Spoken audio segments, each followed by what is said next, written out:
We've got a lot to cover in a little bit of time. Um, I'll keep the microphone on for the people on Zoom. But I'm screen sharing on that, but not on this, which that's not good. There we go.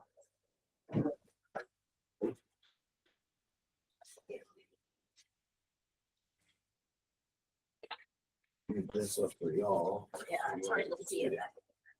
All right, so we're doing North Carolina forms today. And what I figured is probably makes the most sense is just to honestly pull up the forms and go through them. I think just talking about this stuff isn't really that beneficial. But if we're actually putting it into actual practice, then that's what we're going to be doing for the most part. But overall, there's over 50 changes to the forms this year. So pretty substantial difference in some of the forms. And a lot of them are changes to things that we're using every day, like the offer to purchase, buyer's agency agreement, listing agreement. So it's actual things that, we're all using in our day-to-day practice. I will just say that North Carolina made a change starting last July that they're no longer going to be waiting until every July to push new forms changes. Now, obviously, they didn't do a great job of that this year because the majority of changes that they've pushed have been in July. But if you also notice on some of the forms, when you go down and look at the bottom right of them, it'll show the address the date the form came out. Some of them were pushed out in February. There's a handful of them in March. But it sounds like if there's large batches like this, they're still going to sort of do July. So, I've got some notes here. We're just going to start going through them. I guess what makes the most sense is if we could just hold questions until we get done going through the entirety of each form. Then I'll open it up for questions about just that form. Because otherwise there's no way we're going to get through all of this in an hour and a half, even 2 hours. If you watched any of the trainings on it that they did hour and a half to 2 hour trainings, and that's with no questions whatsoever. So so I'm going to go through it in the format that the NC Realtors put out. And so we'll go through it in that format just simply because that's the way I've made my notes and gone through it. So let's get started. So obviously the first major revision that they come up with is the offer to purchase and contract. So let's see how it's going to be. Yeah, that's not really that great. Let me go back.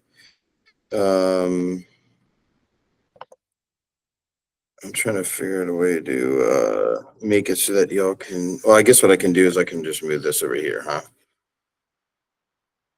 That works for you guys, right?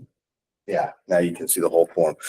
Okay. All right. So first on 2T, the first changes. Well, I should back up and say that all these form changes come from. Well, there's a joint forms task force in North Carolina that's comprised of people from the Real Estate Commission and people from the North Carolina Bar Association.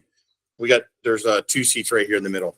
So there's a joint forms committee that came from this. All these adjustments to the forms are made and came from the joint forms committee. All right. Hey, there's a seat right there in the middle.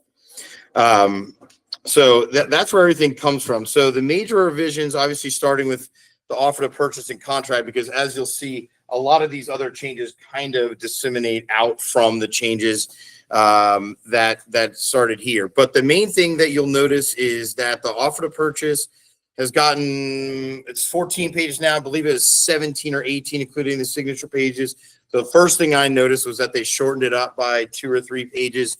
The majority of where the shortening comes from was simply they took out all those blue boxes that said note, a buyer may want to consult. Remember all those blue boxes that just had they were just suggestions.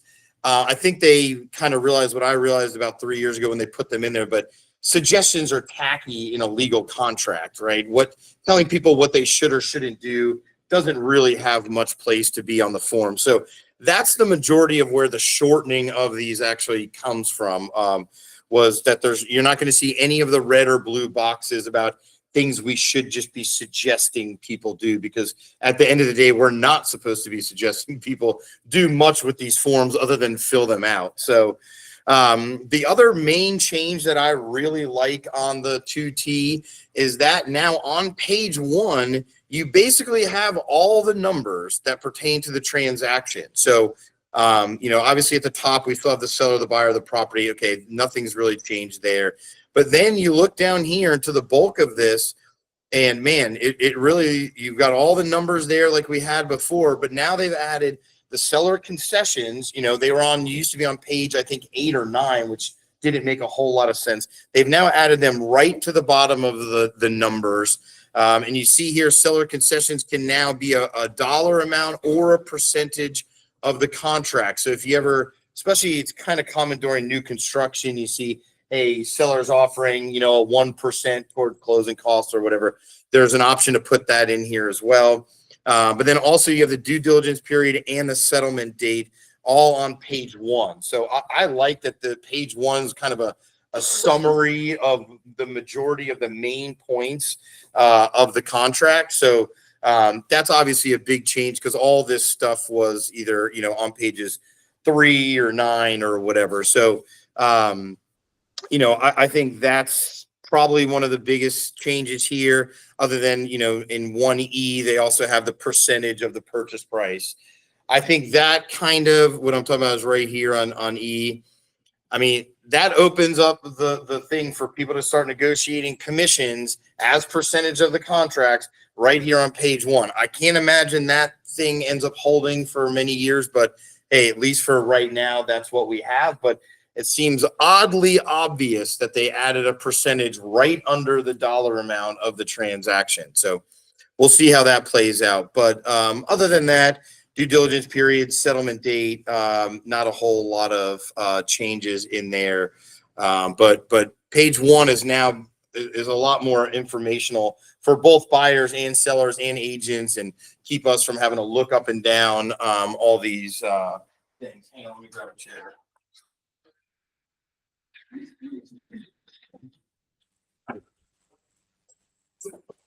Now you got to be the chief of staff right up front. You don't have a choice. So yeah, so that's basically it for page 1 there. There's another change to H on the top of page 2. I'm going to try to highlight it here. Okay, it's this last, I guess apparently you can't highlight it, but it's this last sentence here where it starts off, in the event of the dispute between the buyers and sellers. Okay, so basically this is saying that if there is no dispute about the earnest money, then the escrow agent can just disperse it how it would normally be dispersed.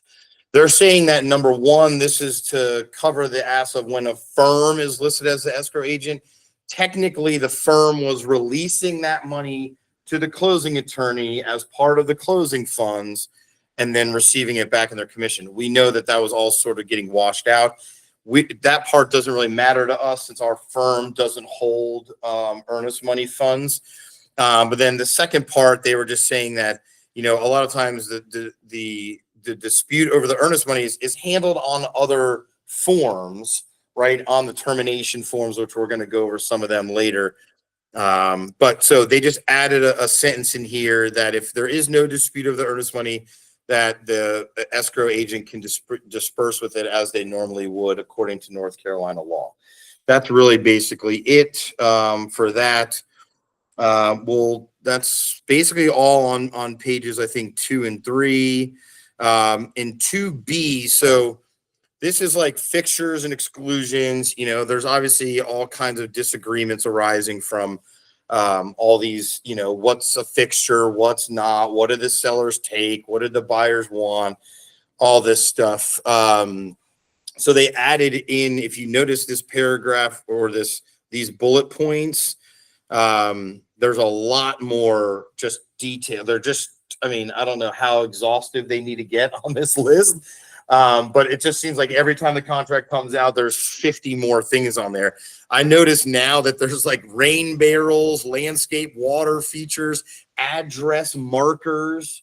I mean, so I guess if there's a decorative address thing that's stuck in the front lawn with the two little stakes, that now needs to stay, even if grandma bought it for the sellers or somebody whittled it out of wood or whatever, like that all needs to stay. So just, gloss over this when you get a chance. They're adding more and more stuff in there. They've actually added a bullet point now that's just for thermostats. So they're just getting real granular here with these bullet points. So that's basically it on page 3 here. You still have the blanks for the items that aren't owned and the items that don't convey, and you still have the personal property thing. Under number 4, they've made it in red that the buyer is strongly encouraged to conduct due diligence. I mean, I thought that was pretty well understood, but they've made it red, so I guess nobody will miss it. That's really the only change on there. All this stuff is, the stuff that you can do during due diligence. That's all, I think, the same from what we had before. 5. Okay, so for 5, all right, so 5, they're clarifying that 5 is 5 specifically after you get down on the cash and the loans part. So the top of this page here, 5B. Now, this does not constitute a contingent contract by checking these boxes. Frankly, I don't really know why anyone checks these boxes, because during due diligence, who cares what you have to sell or what you have to do or whatever. But they're just making it clear that that they even put in their notes, agents sometimes wrongly assume this section makes the contract contingent on the sale of a buyer's other property. This language has now been simplified from a former note box to make it clear that this section is merely a disclosure and a custom addendum is necessary for a contingent sale. So they're just highlighting here. They've changed some of the verbiage, but that this does not make a contingent contract just because you selected these boxes here. Okay. Always a lot of back and forth about whether, because buyers, when they're signing this, it sounds like they've made the, contract contingent. They're putting in their address. They're telling them whether it's listed or under contract. So it sounds like the old wording of a contingency. They're just telling you that it's not, it's just for disclosure purposes.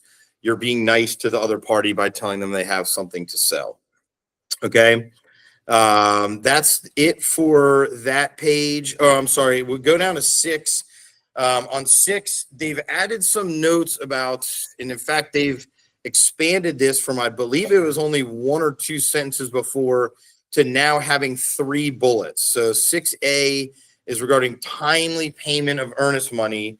We just went through this on one of your deals. But they're just kind of, it'd be nice if we had actually how many days or hours timely meant. So they're just further adding words to already kind of vague language about the discussion of what timely means between 2 parties in a transaction. So, there's, now it's basically, it does reiterate the fact that the seller does need to make a written demand to the buyer if they do not feel that the buyer is being timely with it. They've always had that form, you could always check the box that you're demanding payment by a certain date. And then the buyer has 1 banking day after that is delivered to then deliver cash, bank check, wire transfer, electronic payment, whatever. Now, I don't know if this is going to make now some listing agents put Form 355 as part of going under contract, because you could just demand on that day that the contract is signed, we want the money today. I don't know if people are going to start doing that or not. But that's sort of the way that they're forcing this here by not allowing us to put in a date that the earnest money funds are due. Then they're just sort of, again, looking it up to a timely payment of earnest money deposits. Well, we've always known it's been that. But it does say in the event that the buyer does not deliver the funds, seller have the right to terminate the contract. That's always been in there before. But again, they've made some changes into it.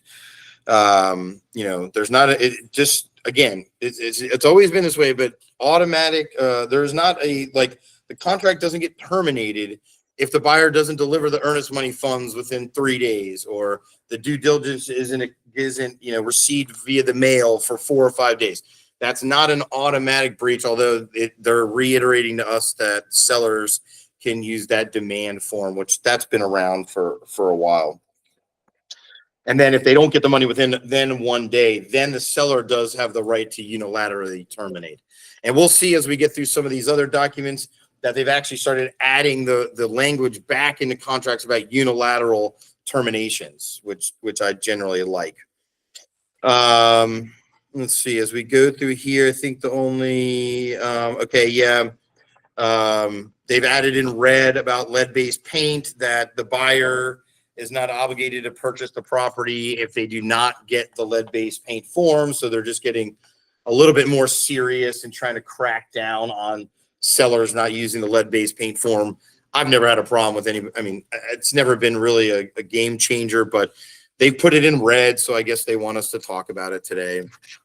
You'll also start to see, not just on this form, but also on the disclosure form, that they're calling it Association 1 and Association 2. Apparently there's some agents out there that are not as bright as us here at Realty One Group, and they were just putting the same stuff in both boxes, causing confusion for buyers about whether or not they needed to add up both amounts.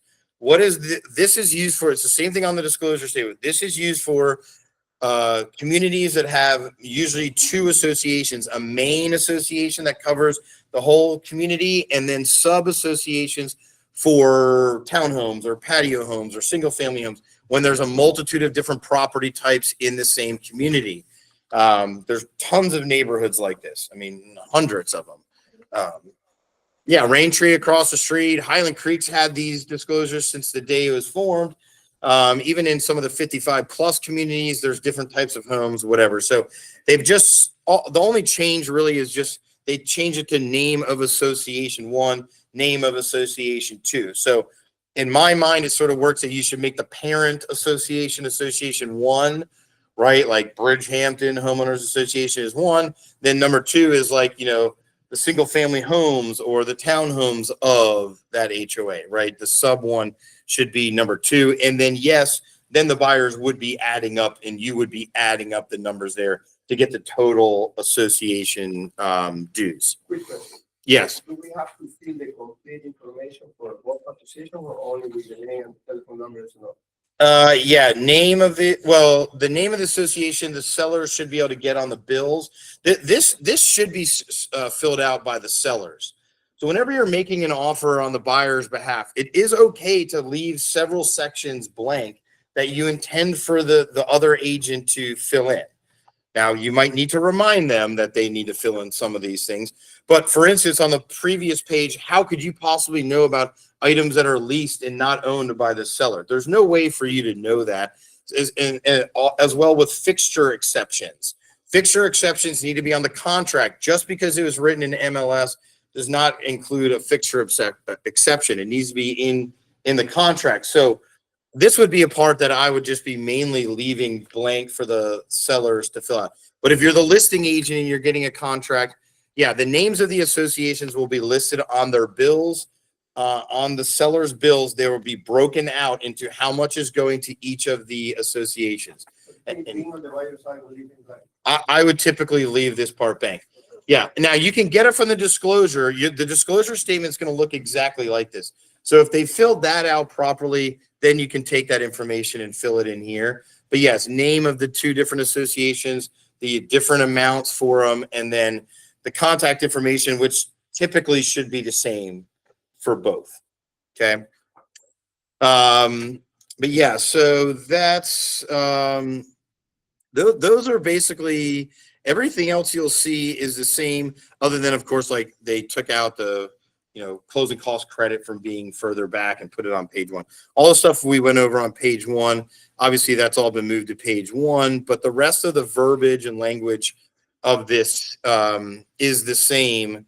Now, what I would also like to just talk about for 2 minutes on the agreement here on the 2T is that they have moved all of those note sections and some of the other verbiage onto the form 2G, which is like the guidelines for how to fill out the 2T. So everyone's one and only homework that they have for today is just to go back and make yourself familiar with 2G. And if you're not familiar with 2G, 2G is the guidelines for filling out this offer. 2G goes through from the top to the bottom every single part of the contract. So now 2G is longer because they've moved all those notes and suggestions and all that stuff over to 2G. So I'm not saying look at 2G. I wouldn't send this to my clients because it's just overload for what that they are supposed to learn. But I'm saying that for all of us, doing this training today, I think a great idea for your homework is to go through and read this 2G. To be quietly frank with you, before I started researching all the stuff that we were going to talk about today, it had probably been 10 years since I looked at 2G. No, I'm not joking. Just because I think, oh, well, I know it. I know it. I filled out 100 of them, whatever. But I hadn't realized 2G used to be 2 pages. I don't know. I think it used to be 2 pages, the guidelines. Now it's up to eight pages here. It is riveting. But even at the top, like some of the general guidelines at the top, like it talks about every change, addition, or deletion to an offer or contract must be initialed and should be dated by both buyer and seller. Like that's a question I probably get from agents in our firm probably once a month. Okay, so that's what I'm saying. There's a good homework project. It'll save Andrea and Allison and I, lots of text messages. So just peruse through this, if nothing else. But that's why the 2T has gotten shorter, is they've just moved a lot of the stuff over here because it was stuff that only we should be thinking about anyways. It wasn't meant to be for the buyers or sellers anyways. And so that's why it's on here. But 2G is longer and a little bit more helpful here. So, okay. All right. Before we move on to, other addendums and contracts, maybe have 2 minutes for Q&A on 2T, but anybody have questions on the stuff that I went over here? Everybody pretty good with all of it? Okay. All right, good. We'll keep moving right along. All right. So I need to go back. All right. There's a lot of these changes that were just removing other forms that they got rid of. I'm obviously not going to spend a whole lot of our time on that today, but I did want to bring up the agreement to amend the contract. There it goes. Okay, so agreement to amend the contract, which is honestly one of the better documents that we have to work with, covers a lot of different things on one concise little form here. So you'll notice at the top here, additional buyer and removal of buyer seller. They've completely expanded this portion here, which for instance would have been really helpful for me about 2 weeks ago when my buyers wanted to put the property into a trust. The attorney closing it said, well, I need to have something showing the trust as the document. You're going to start seeing this more and more for LLCs, for trusts. Attorneys are getting under scrutiny from title companies for closing contracts in different names than they appear on the contract. Mainly that's because of people like me, that where it says, who would you like the thing to be filled out to, the buyer or the seller, like on page like 9 or 10, and I write in TBD. The title companies are cracking down that TBD is not a real entity. And so a lot of LLC buyers are people that I had done, because a lot of these guys are going to make a new LLC for the property once they realize that they're buying it, they're going to go on like a week before closing or 2 days before closing and quick file a new LLC with the state, 123 blah, blah, blah street LLC or whatever. And so guys like me who are just writing TBD on the contract, I guess there's probably, been some title issues with attorneys closing stuff in entities that were not described on the original contracts. Hence why they've now added this to our addendums so that it makes it a lot easier for us to change the people, remove the people, add the people, LLCs, trusts, whatever you need to do here. And LLCs and trusts are treated just like regular people. So you might be having both of these two top boxes checked, right? Like you might be adding an additional buyer that is like the LLC, and then you could be removing underneath, like, someone's name, like Logan Abrams, right? So both of these could be checked. If it was in that case, Logan Abrams would still be signing on the second page. I may be signing twice, one for the entity and one for myself. So I may be signing once that I'm removing myself from this contract. Then I might be signing again that I'm adding an additional buyer. And if that additional buyer is an entity, then you can see here where I might be signing this top part, and I might be signing below as an entity. So they've just, added our abilities to kind of, before we only had how to add someone to it. There was no box there for removal. But in the instance, like I just did 2 weeks ago, when I sent the addition of the trust to the closing attorney, he said, well, am I removing the people? And I was like, well, yes, that's the reason why they're doing the trust. But so now that this clarifies that. Okay. So yeah, that's really it on the addendum here. Otherwise, it still works for most other stuff that you need it to work for. So yeah, continue to use 4T for pretty much any amendment to the contract. Okay, let's move on to the listing agreement. That's the other spot where, do I have one in here? This is weird with this. Where's the search bar here? I can't see around this little add forms. All right, 101. Okay. Pull this up. Yeah.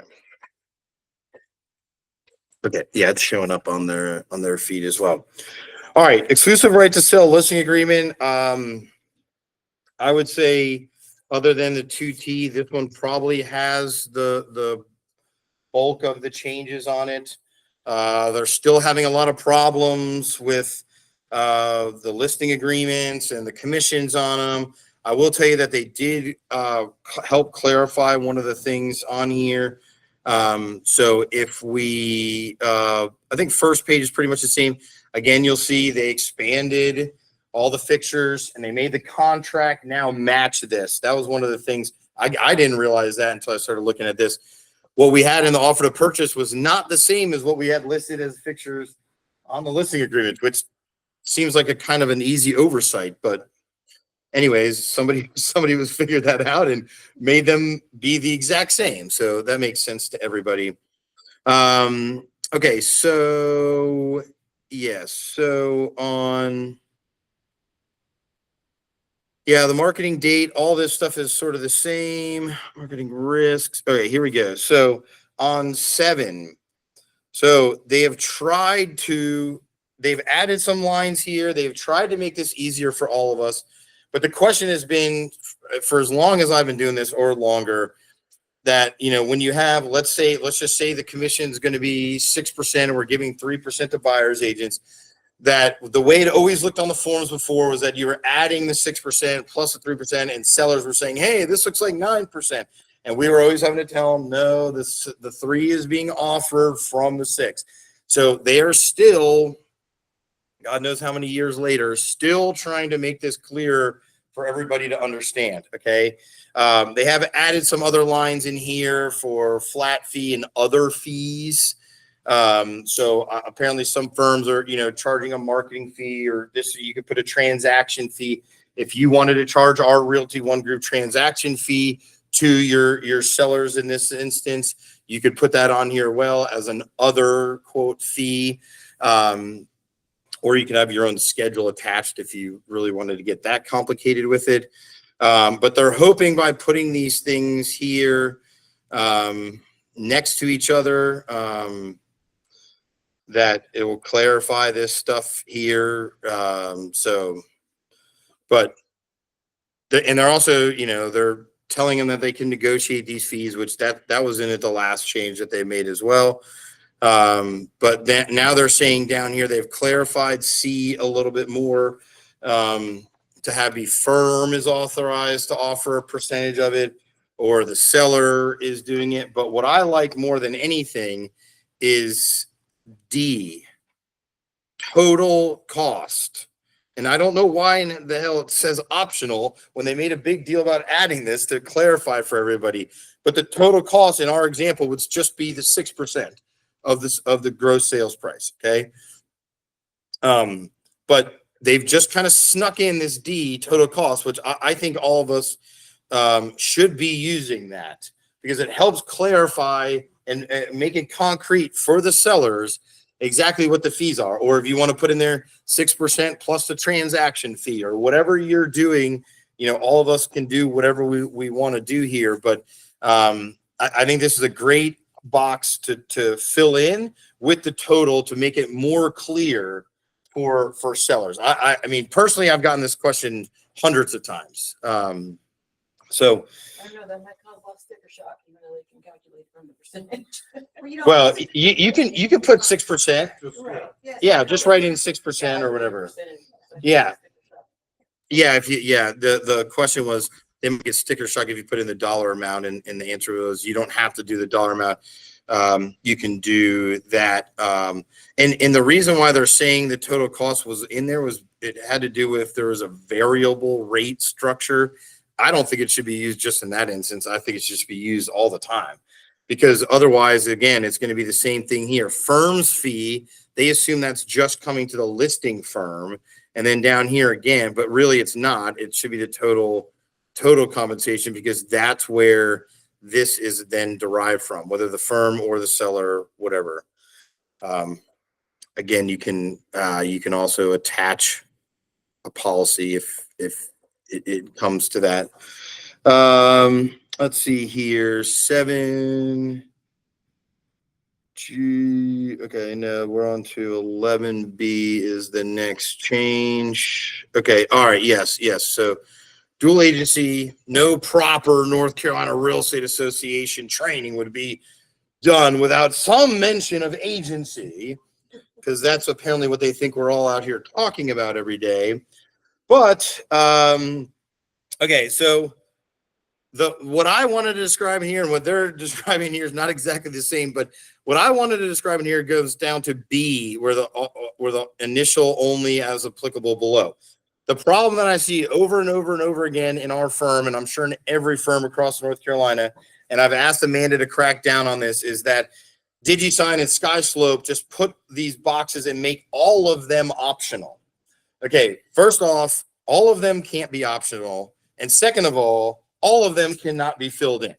There's contradictory statements in each one of these. So when you are filling out the listing agreement, if you don't remember anything from the what we talked about on Form 101, you have to go through here and deselect the ones that you do not want to make them optional. Or you need to instruct your sellers on which ones you want them to be filling out if you're leaving them all optional. But probably 30% of the listing agreements that are uploaded to SkySlope have many boxes in here checked out. Okay. Honestly, the easiest way to do it is to just have them initial both of these boxes here. Firm may act as dual agent. You can explain to them that it has to do with the firm being the dual agent, and you can then figure out any of these below if dual agency becomes applicable. That is by far the easiest way to fill out this form. You do not have to check any of these additional 3 boxes down below. right? You might decide later that you want to change one of these things, and then you're into this whole pickle and trying to explain agency law to people that don't have any business trying to understand it. My suggestion again is just to fill in, firm may act as a dual agent in a transaction involving the seller. Okay, again, that's easy to describe to people. Firm, hey, we got over 100 agents. We want all those agents showing your house. You need to check this box. The rest of the stuff can be handled after the fact, whether it's a designated this and that and the whole other nine. Yes. I just wanted to mention, if anybody here doesn't know how to make your initials optional. Or Oh, okay, yeah. I'll just say it here so that people can hear that are on here. Allison's bringing up the point about how to not make your initials optional versus required. There's a toggle down from the box where you toggle down and it has read only and optional. As options, you just uncheck those boxes, then they'll be required. Then you have to assign them to whoever's name you want to fill them out, typically a blue or orange person. I think that's the best way to And put if it. anybody physically here doesn't know how to do that, you come see me after this. Yeah. Yeah, it's you just got to check in either of the boxes there. And also you'll know that they're optional or read only if they're gray. Now they might show up as orange, but not be required. So just, again, click on the box, the little drop down toggle will show up there. You can drop that down and look whether it's optional or required. I would again suggest just requiring these two here unless there's some reason that your seller is not interested in this. But that's the only thing there. And then they made one change to 16. Okay, yeah, I was just going to briefly mention this. They've added this section that if the seller orders and professional services, that they are required to pay for them at settlement. Apparently, this has been coming up regarding surveys. Sellers will get surveys as a as a listing kind of marketing tool. They have a survey, but then they're like forgetting to pay for them or thinking that the buyer's paying for it because they did it for the buyer's benefit, not for their benefit. But if the seller pays for any professional services or any other inspections, a pre-listing inspection, it doesn't matter that it was for the buyer's benefit. The seller ordered it. They're the one that needs to pay for it. They're just clarifying that here. And then, yeah, that's all that I have on this form here. Anybody online have any questions about the changes to the 101?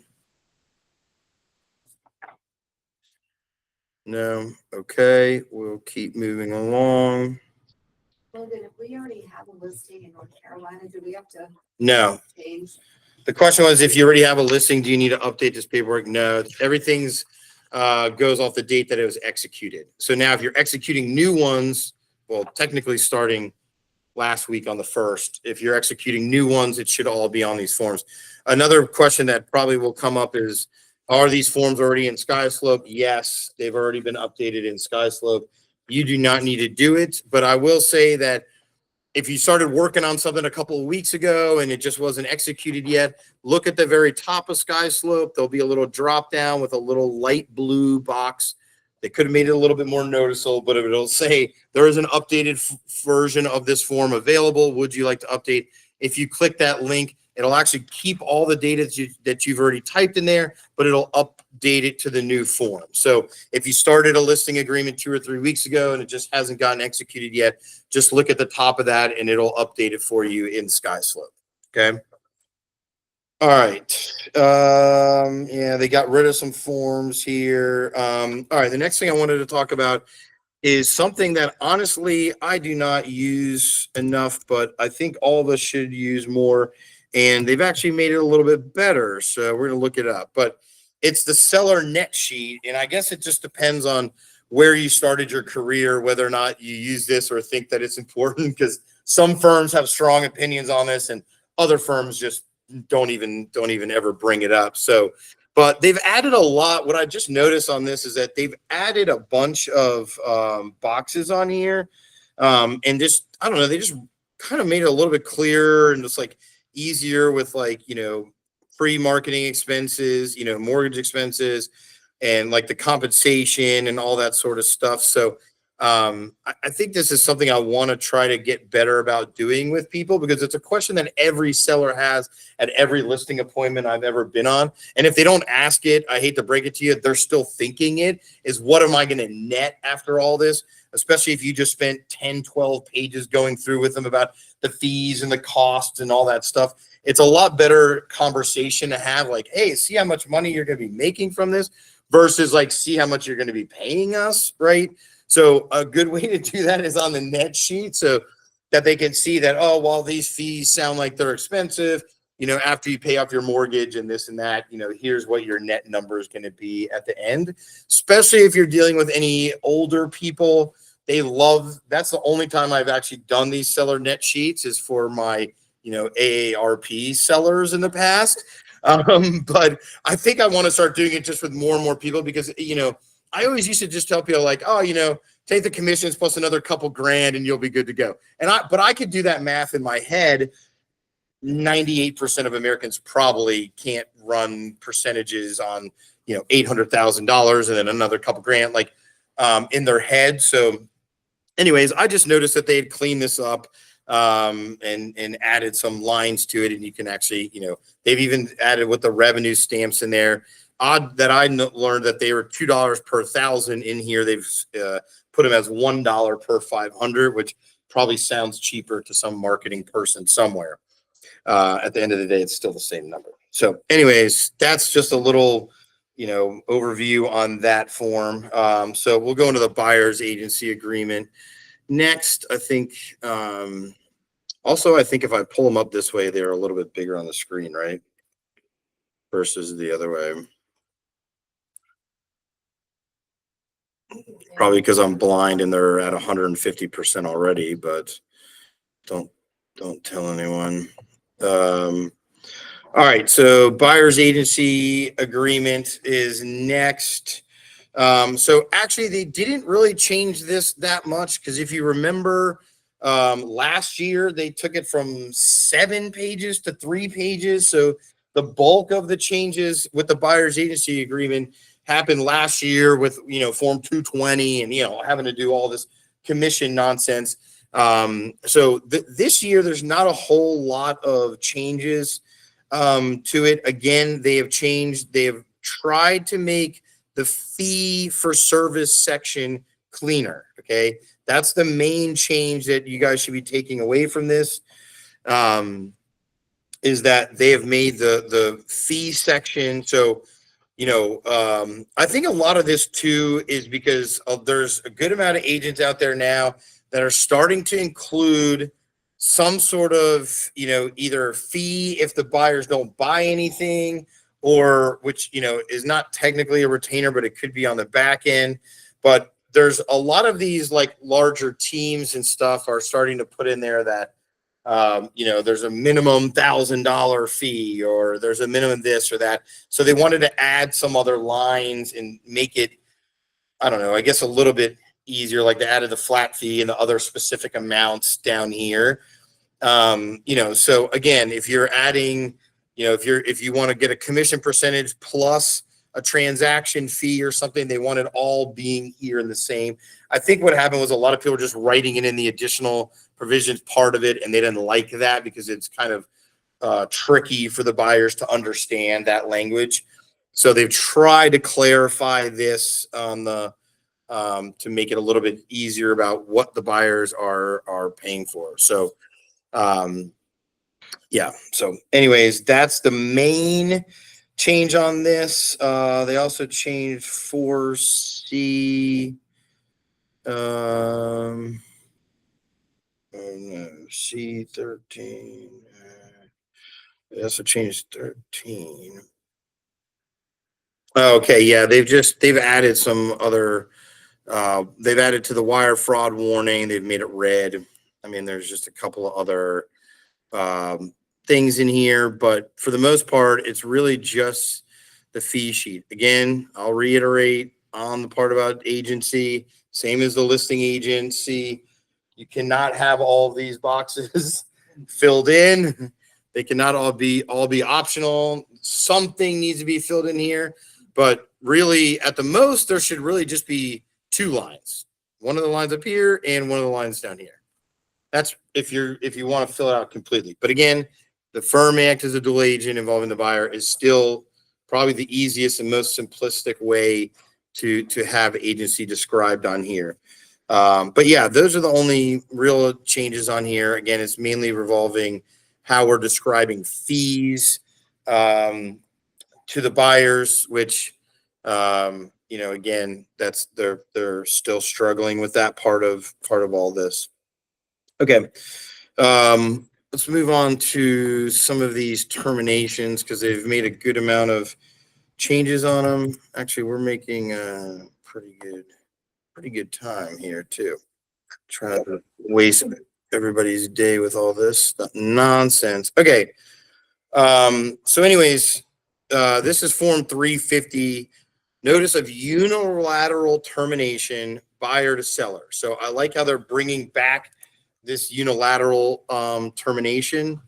And so, yeah, they've combined this, first of all, to have to do with, they're combining all these terminations to do whether you're using the offer to purchase that we normally use or the offer to purchase for raw land or the offer to purchase for new construction. They just kind of lump them all together. So now there's not like when you type termination in, there's not like all those ones coming down that used to come down before. So they're just sort of, that's one of the changes. They're lumping in a few of the other ones that this applies to.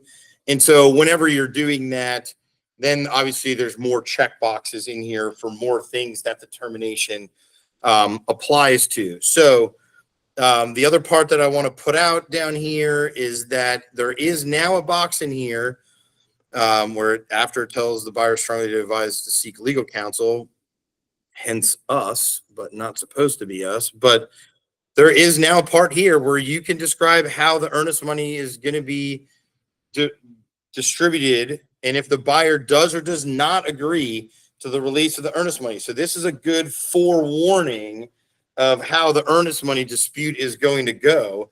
If your buyer does not intend to release the earnest money, but is terminating the contract for a reason, they've now given us some boxes to check down here.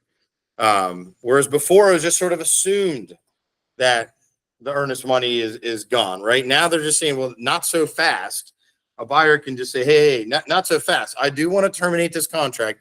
And just for the listing agents out there, understand that when you get this form, the contract has been terminated. Okay. Now you still can have dispute over the earnest monies and all the other stuff that's going on. But when this is now that they are unilateral terminations, when this form is received by you as a listing agent, the contract has been terminated. And now, again, the buyer, you're going to run into a lot more on this where the buyer just is going to check, does not agree to release the earnest money because they're going to now feel emboldened that they have a claim to get it back, even if they don't. Now, I've been preaching this for as long as anybody in this room has ever known me, but earnest money does not need to be a part of the contract until the due diligence is over. It's very easy to write contracts that the earnest money is due. Lenders don't like this. I'm sorry, Hope, because they're wanting you to give them the confirmation of the earnest money up front. But earnest money can be due at 5 p.m. just like the due diligence is up at 5 p.m. on that date. That is the easiest way to get around any of this kind of nonsense. Because, again, even though it's a unilateral termination, there's nothing in there that says the sellers have to agree to distribute the earnest money back to the buyers, even if it's during due diligence and even if you check the buyer is under the due diligence period. Yeah, then your earnest money becomes additional earnest money, and then it has a date next to it. That's right. The big change to doing contracts that way, which for the record, I'm not taking credit for doing it. This is not me doing this. I first learned this during a CE, and then after Bill Gallagher taught us another CE when these new due diligence contracts came out 10 plus years ago at this point. Anyways, yes, then it becomes additional earnest money. You do need to fill in a date for the earnest money. And the difference is the additional earnest money cannot be a simple check. because it is literally due cleared at the bank by 5 o'clock that day. So it can be certified bank funds, electronic transfer, or wire transfer. So it is one little more hurdle to jump through. But for anybody who's been involved in an earnest money dispute, I'll take that small hurdle for the rest of my career to not go through as many earnest money disputes as I need to, because they're not fun and they can last for months, if not years, and just drain you. So anyways, but just be prepared that a lot of buyers now, even if this termination comes after the end of due diligence for any other reason whatsoever, I think this kind of emboldens buyers to just agree to not agree to releasing their earnest money. And then, you've got other things to argue about after that.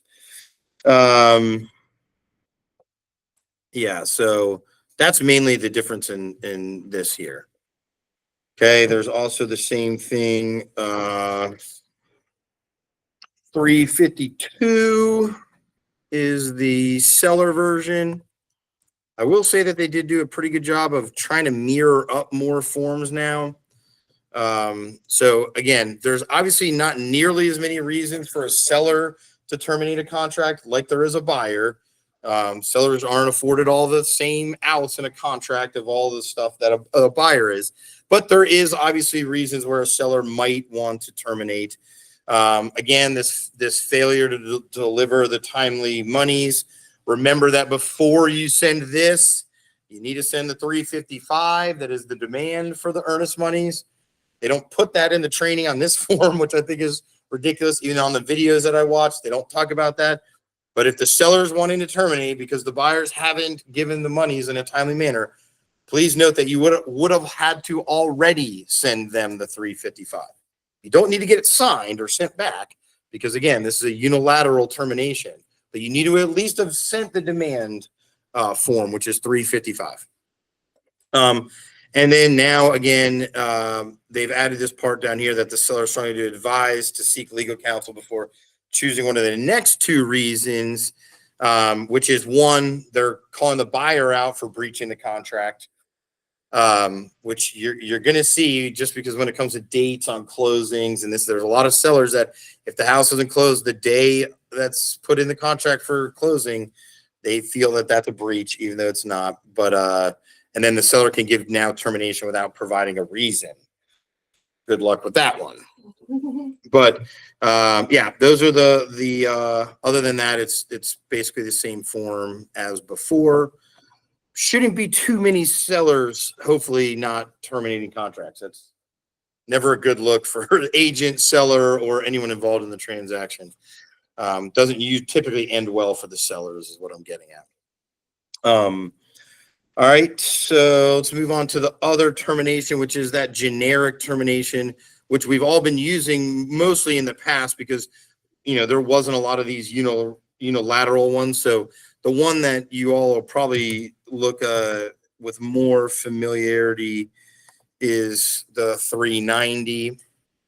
This is the one that we had been using before. This is kind of, I'll call this one the hunky-dory termination. Everyone's just sort of agreeing, all right, we're all going our separate ways here. Let's just be hunky-dory about this.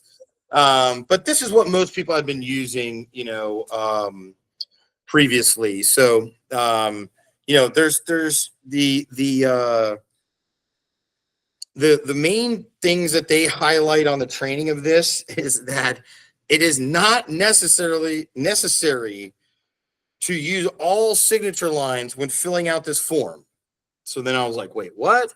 So then I go look it up. And what they're getting at with is where this dotted line is, they see a reasonable amount of occurrences from the way they talk about it of where we would just use this top part to discuss that we're terminating the contract and both parties agree to terminate the contract, but that we haven't quite agreed on this release of earnest money deposit yet. And that this part down here, which almost looks like something you're supposed to cut off with a pair of scissors and send it back to somebody.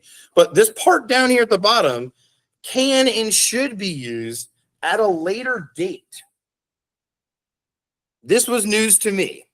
I did not know that's what the dotted lines meant.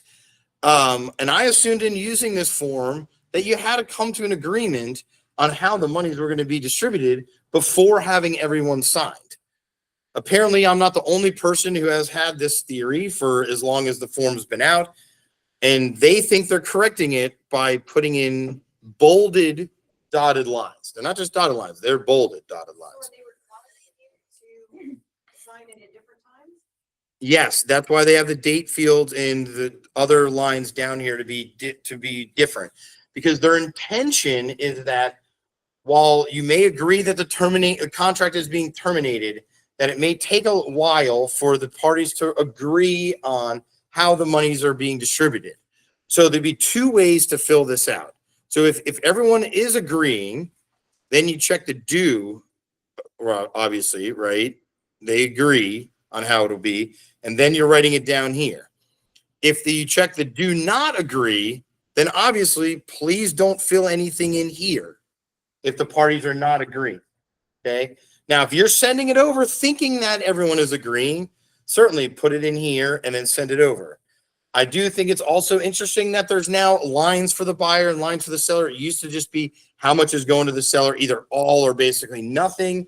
They're now opening this up for a lot more disagreement, in my opinion. I mean, I guess we can disagree to disagree, but they're opening this up for a lot more disagreements on how this is going to be distributed. Again, I think this is probably just forcing the hand as more agents do what I do and make additional earnest money part of the contract. And then it's only good for like a week or two before closing, or a couple weeks. That due diligence fee is what you should be negotiating, not earnest monies. Okay. Due diligence fee is, they're just basically going to force us all into a corner of everything is eventually going to be due diligence fee related. Okay. That's where this is headed. Other states already have that. That's, you can already tell by here. If they're opening it up for the buyer to tell you how much of the earnest money they want back, okay, then it's always going to be a fight, because the seller is going to think it's all theirs, and the buyer's going to be like, well, but I spent $5,000 out of the 10 grand on repair, on inspections and blah, blah, blah, blah, blah. So I want that part of it back. Rightfully so, I think. But just all this tells me to do is just not, I might have $10,000 in due diligence fee and $1,000 in earnest money. And who really cares that much about that at the end of the day, right? Like we were just talking about for years. So, yes, this is just another reason why due diligence fee, they're just trying to force us all into, again, the whole part of the contract is due diligence for a reason. That's why they're trying to get rid of these earnest money deposits. And that's really the part that comes up for debate, is because that's considered a deposit and not a fee. And I think all of us kind of understand how that works. But anyways, the big thing that I learned while doing this research is that, the release can be used at a later time. And that's why it has separate signature and date boxes. They don't tell us how long, but if you see down here, they've mirrored what they've done up here with to the buyer and to the seller. They've mirrored that down here, so that if you fill this out with the does not agree, you don't put anything in there. Everybody signs. So basically, everyone's going to sign this agreeing to not agree on how it's distributed. Then a week, 2, 3, 4, who knows, however much longer, when you do come to some sort of agreement, then you can just add this here. You don't need to change anything above the bolded dotted lines. I guess maybe that's why they're bolded. You can't change anything above there. It's like a fence. But anywho, that was news to me. I mean, I went back and forth with this thing 3 times because I didn't realize that that's ever what the thinking was behind having these parts be separated. I do like how it's on one page now. That's a little bit better too. To make it, but so they're not telling you exactly how it needs to be distributed, like they sort of do in the purchase contract. So they're making it a little bit more up for negotiation here. So if you're representing the buyer, I guess have out asking for some of your money back.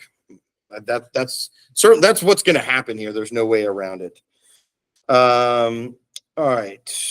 Yeah, so they have, and then the other thing I wanted to bring up here is that these are the 3 terminations that we will be using. They have gotten rid of 391, which was termination of contract by mutual agreement without release of the earnest money.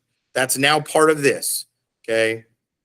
So remember all those mutual consent and all those agreements? There was like 4 of them, 3. There's 3, I think. Now we're just going on these 3. There's the unilateral buyer, unilateral seller, and then this one, the hunky-dory version. Okay. Doesn't say anything on the top, just termination. Okay. Any question on these 3 terminations that we went over? 350 is buyer and 352 seller, right? Yeah, 351, 352, and then 390. Sorry, 350 and 350 is the buyer to the seller. 352 is the seller to the buyer. And then 390 is the generic one we just went over. Any questions on the Google Meet? No. If you have questions, then unmute yourself because I don't see any. Okay. All right. We'll go back. I mean, yeah, there's no reason why you need to have earnest money. If the due diligence is sufficient, there's not really a reason to cloud up the rest of this stuff with earnest money. It's just, I feel like a lot of listing agents still feel like there needs to be earnest money. What keeps the buyer serious about it after due diligence? I mean, I don't really know. I mean, but Yeah, if you just make your due diligence, and then you're really. yeah, but this flies in the face of basically what, especially in like everyone, well, you'll hear about South Carolina tomorrow, but I feel like in South Carolina, the due diligence and termination fees have just been plummeting. I mean, you're starting to see offers with $500, $1,000 fees. Now, North Carolina, I don't think it's gone that low, but I think the issue you're going to have without any earnest money is that everybody's back to wanting really small due diligence amounts, especially as there's more things on the market and, houses sit longer. Buyers are therefore going to want to put up less due diligence. I mean, that only makes sense. So, if I had a $500,000 house under contract and maybe the due diligence was $5,000, would I feel good with that for 75 days of a contract? Definitely not. I mean, $5,000 is not enough for anybody to not walk away from. So I don't know if, I still kind of go with if I'm the listing agent, I want the due diligence to be short, get as much out of them as we can. But if they need another 45 days to close after that, all right, well, fine. Just bring another substantial amount to the table after your due diligence is up, show that you're serious about the deal, and then let's keep moving forward. So, but yeah, I mean, if you're doing like a 25-day inspection period and you're closing 5 days later for closing, I wouldn't muck up that contract with additional earnest money, because getting the money from the buyer into the earnest trust account and then cleared by the lender within like 5 days is going to be really tricky to do. So yeah, if you're writing, 30-day contracts, you might just want to do a good amount of due diligence money and no additional earnest money, because that's going to be hard to really. And then the buyer's going to be like, wait a second, we're closing in 5 days. I got to write another check for $10,000 right now. Like they're just, their head's going to be spinning. So yeah, just, take that all with a grain of sand. All right. Okay. Yeah. They got rid of the vacant lot land termination contracts because they're covered by these. We don't need to go over that. Okay. Yeah. Agency agreement. Okay. So Form 710 is the next one that, I mean, we don't really use that much, but it is sort of pertinent to us. And it's actually a pretty good change. So, as I mentioned on the listing agreement and the buyer agreement, that it's okay to just put in there that the firm can engage in dual agency. Okay. So now the other reason why it's better to do that on your listing and buyer agency agreements up front is they have now added the Form 710, which you can make a lot of changes on this Form 710 now. They have now added dual agency to one of the changes you can make. So if you agree to something on the listing agreement or the buyer's agency agreement that now you want to change, this is the preferred method to make that change. Hence, you agreed to regular dual agency on the listing agreement. Now you want to make it designated. Now there's a box to check for that. Okay. You also can change the listing price on here. You can also change the compensation on here as well. A lot of times when there is dual agency, there is a need to also change the compensation. Okay. Very easy to do now on Form 710. Okay. So there's a Form 710 for a buyer and a Form 710 for a seller. They're pretty much the same thing, but they're agreeing to what they're changing up here. So with the seller, again, you'd be changing the listing agreement, but it's mainly going to come with the buyer agreement that you're going to need to check for dual agency. You're not going to know about the dual agency till the buyer gets something under contract. There's no way you could know that before. With the listing agreement, if you've already checked dual agency, you're good to go. Okay. Again, you can also use this to renew your listing contracts. There's a lot of things that you can do with both of these, but I think it's mainly going to be revolving around on the buyer side, revolving around something becoming dual agency or something need to be changed to the compensation agreement. And this is the easiest form to change with your buyer. Do you need to have this changed and Form 220 changed? Yeah, technically you do. I don't know how strict people are going to be on that, but what I'm getting at by that is that let's say your agreement with the buyer says 3%, you go under contract on a property that says 2%. Now Form 220 shows 2%. Everybody signed 2%. Problem is on your agreement, you're showing 3%. If you do not intend to go after that buyer for that 1% difference in compensation, then you should be using this form here to adjust your compensation. Okay. Again, I don't know how strict Amanda is listening in, so I don't know. She might be strict on it now that I gave her a tip of what to look for, but that's what is mostly going to come up on this, right? Like, because there's no way when we're filling out our listing agreements, we don't know what the compensation is. Let's say they go under contract at new construction and the compensation is 2.5% plus a $5,000 bonus or whatever. We're supposed to be getting the buyers to agree to that change in our compensation. And I don't know if any of y'all have been in new construction in the last couple months, but bonuses are back, baby. There should be a commercial on TV. But bonuses are back. And how are we accounting for that, right? If we have a buyer's agency agreement that says, hey, we want to make sure we're at least compensated by 2.5%. You go there and there's 2.5% plus a $10,000 buyer's agency bonus. What I've been doing my entire career is splitting my bonuses with my buyers 50-50, partially because I always thought it was weird that you did not have to disclose that. 10 years ago, the only way buyers would see that is if they were really paying attention to the closing disclosure and settlement statement, and they could figure out what percentage of the thing wasn't the percentage that they agreed on. Now you're supposed to be updating these things on this Form 710, even after you've gone under contract on something, because your buyer's agency agreement should have been from a month ago or 4 months ago or whatever, and then you go under contract yesterday. This is what you should be using to address those changes. That's why there's also a lot more on it on the buyer side versus the listing side. The listing side is not really changing that much. Okay. Let's see what they say. Yeah, but they might just have it called like a broker compensation agreement. North Carolina wants us to have it on something that we've signed with the buyers. So, and some builders have the buyers sign those broker compensation agreements. Some of them just have the broker sign the compensation agreement. So they're wanting this so that the client is signing it and the firm is signing it. That's what they're wanting to kind of crack down on.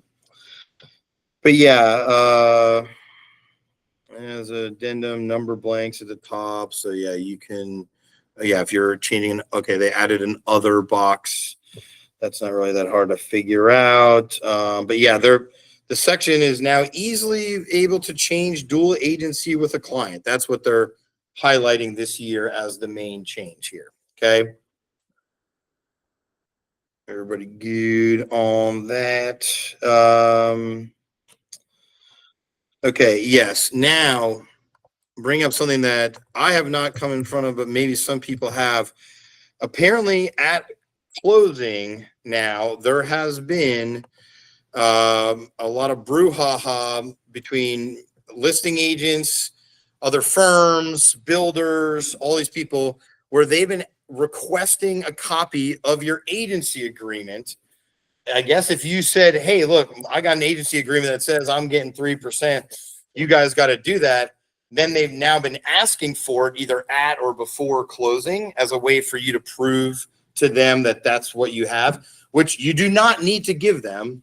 But now they've created a new form, 725, they're calling it, so that you can, it's also like, I guess if you're trying to prove that you were actually, somebody's agent and this, that, you don't have to send them the buyer's agency agreement. They've created this form 725 so that you can describe to another party, because remember the buyer's agency agreement is only between the buyer and the firm. This is for describing to another party your agency relationship with this person. Okay. So again, it has all the compensation up here. The client is the seller or the buyer of the property, and the firm's acting as individual dual agent, just like they have on a lot of other forms. And that the firm will be paid this amount. And then I guess you can write some, other information on there, threatening language, I guess, if they don't pay. I don't know what that's for, but apparently there's been a lot of requests for, for both listing agreements and buyer agency agreements since last year's commission changes came down. This is their answer to the forms changes from last year. I'm not sure what's spelled out here that's not spelled out on the 225.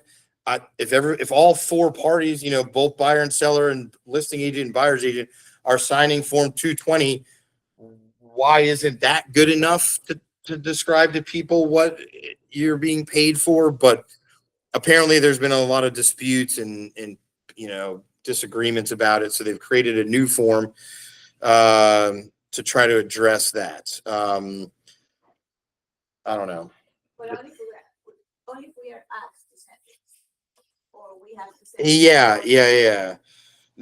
Their language says that since the settlement has occurred, some sellers, builders, lenders, and attorneys have been asking for copies of agency agreements. Firms and agents have varying policies on whether or how agreements should be shared. Like, we don't ever have to share our listing agreement or our buyer's agency agreements. Everybody should know that. And that this form provides a simple way to communicate compensation in an agency agreement without disclosing other sensitive information regarding your agency relationship. Again, I don't know how often that this will be used, but I don't know, I've had it said, I don't know if it was my listing agreement or my buyer's agent agreement to my closing attorney before. Is that normal for commission purposes? yeah, so you shouldn't have to send that to them. So I guess that's what this is getting at. But see, even if you sent form 220, everybody's agreed to what the compensation is for both agents on there, right? Well, I guess only for the buyer's agent. It doesn't have the listing agent compensation on 220. So I guess that's why they've come out with this. Even though they have the check boxes up here for the seller or the buyer.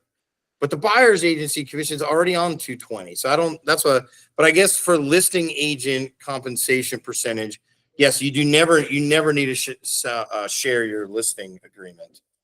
So that's what they're calling this for. Okay.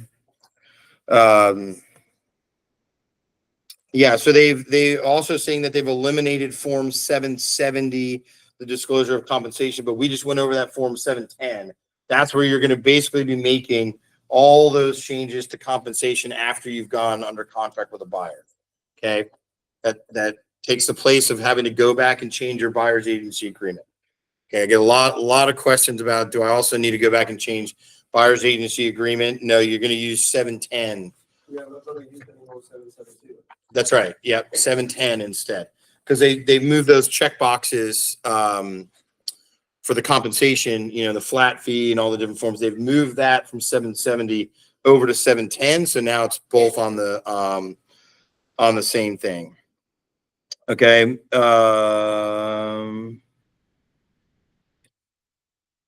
Okay. Yeah.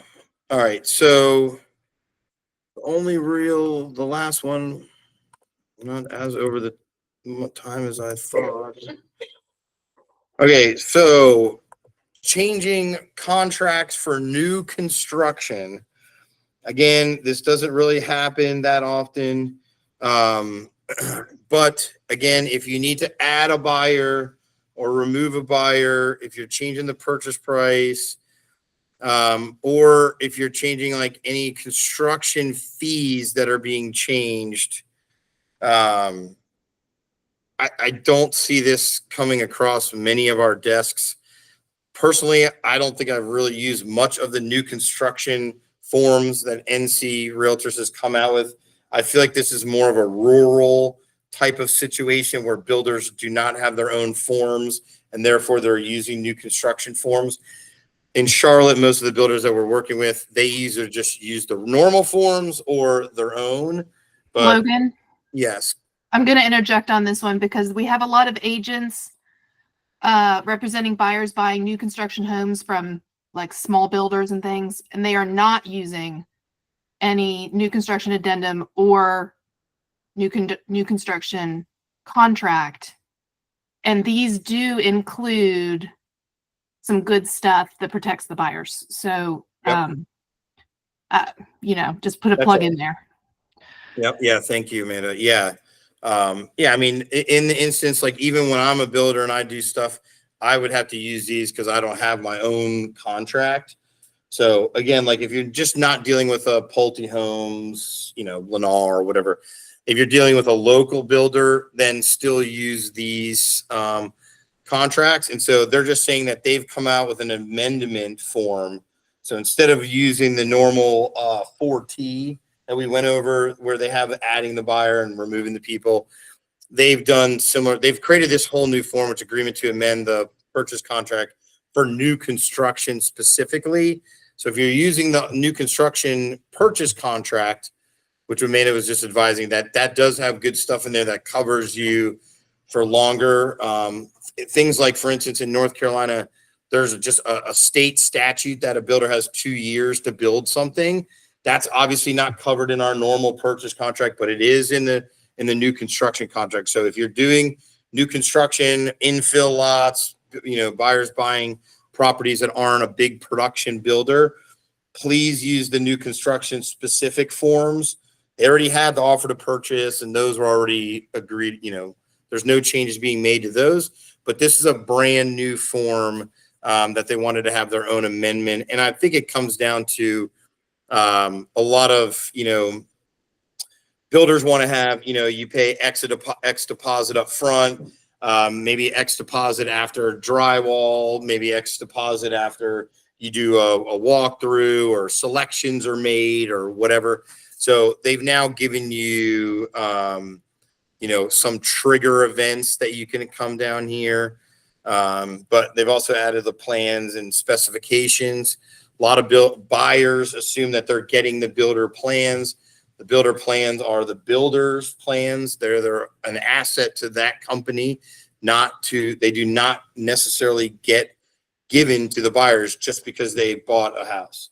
And that's the same even if you are buying from Lennar or Pulte. They're not giving out their engineered building plans that they spent tens of thousands of dollars on out to just anybody who buys one of their house for a couple $100,000. So anyways, but yeah, there's a pre-construction evaluation period, which is kind of interesting because it adds almost a little bit of a due diligence period to new construction, which did not, apply beforehand. So yeah, that's basically it. Before I open up to just general Q&A, Hope is with us from Motivation Mortgage. I hope you guys have been seeing some of her. Who'd you just do a video with? Was Angela? Did you guys just do a video? Okay.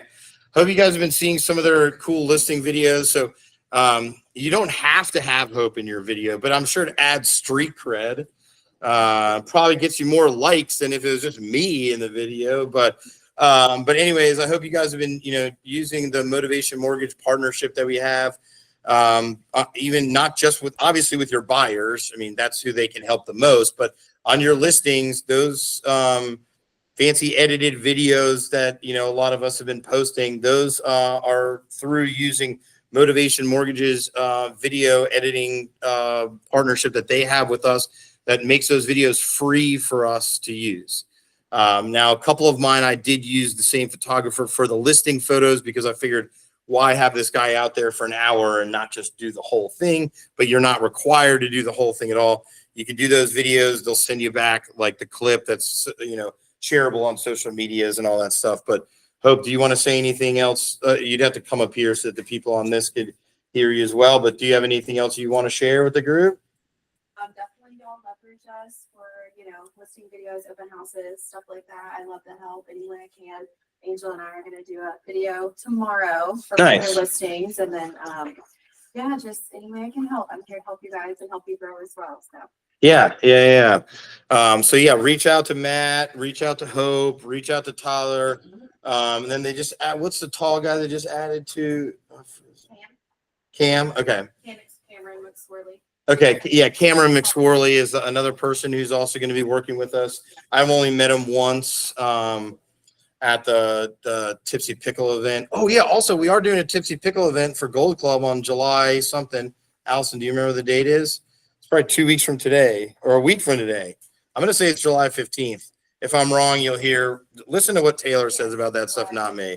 Okay. July 15th, Gold Club should be coming out today or tomorrow. Congrats to everyone who made the Gold Club for the second quarter. I feel like there's going to be a lot of us, which is going to be awesome.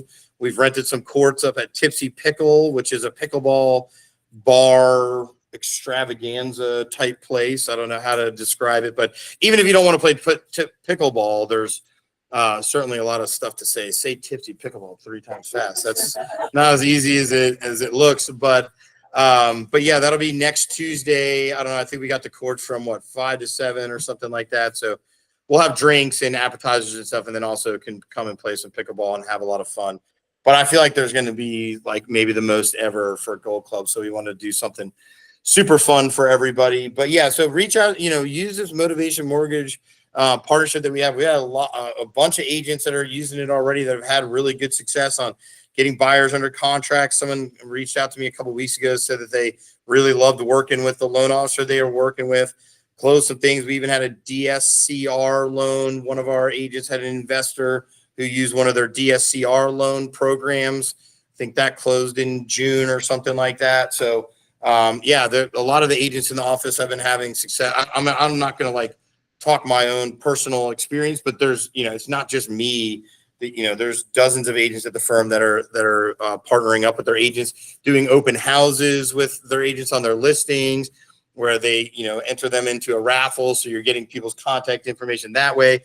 They're also then following up with the people from the open house to help you out, to convert them as buyers. So anyways, they're doing a lot of other stuff with us that does not have to do with simply just mortgages and loans and, trying to take us to coffee 37 times a month. So I do appreciate those ancillary extra services. So yeah. You want me to come up there so they can- Oh, and then the social media training, is that the YouTube training? Yes, that's- Okay, yeah. If you guys didn't get that info yet, I think Mandy sent it out yesterday. Look for an email from Mandy Jackson, but that is on. They're doing a YouTube expert training. Yeah, on July 17th. July 17th at Hoppin, which is a Hoppin brewery, So good. if there's ever been one. Yeah, from 3 to 5. From 3 to 5, and it's how to become a YouTube star the right way. Okay, the right way, folks. Okay, don't let you get wandering. But also go to their trainings too. They're really, really good. So, all right. Well, back to these forms. Anybody on the Google Meet have any questions about anything? I'm still here. You'd have to take yourself off mute if you have questions for anything. I went over today. I mean, I purposely tried to go over it pretty fast because we're into about 90 minutes, and that's just covering the stuff. Obviously, you guys have questions on it, you can come to us afterwards, but any questions now for the group, for anybody on any of the forms? There was over 50 major changes to all the forms, so I know it's kind of a lot to try to squeeze into one 90-minute session, but we did it. So any questions? Wow, you guys are giving me a lot more credit than I deserve, but I'm sure I'm going to check my phone in 2 hours and have like 17 text messages. Now, what'd you say again on 7/17? What would it be? And just assuming that I have all this memorized, but that's all right. That's what we're here for. So, all right. Well, I'll let you guys go off your Google Meet here. Thanks everybody for attending, and good luck out there, and hope to see you guys at some of these events. Cheers.